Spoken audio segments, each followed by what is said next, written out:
अरे ये फातिमा को क्या हुआ है, जाके पूछता हूँ। अरे फातिमा बेटा, तुम ऐसे धूप में क्यों बैठी हो? कुछ नहीं पापा, वैसे ही। चलो आओ नीचे चले। पापा आप जाए, मैं आ जाऊंगी।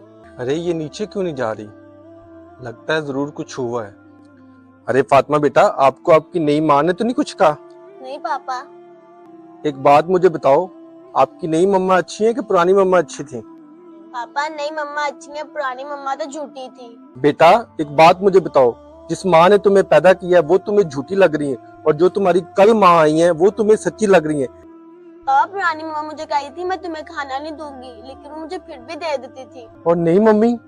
नई मम्मी मुझे कहती है अगर तू मस्ती करेगी तो मैं तुझे खाना नहीं दूंगी, और वाकई उन्होंने मुझे कल से खाना नहीं दिया। लख होवन चाचियां ताइयां मामा मामा हुंदियां ने, लख हो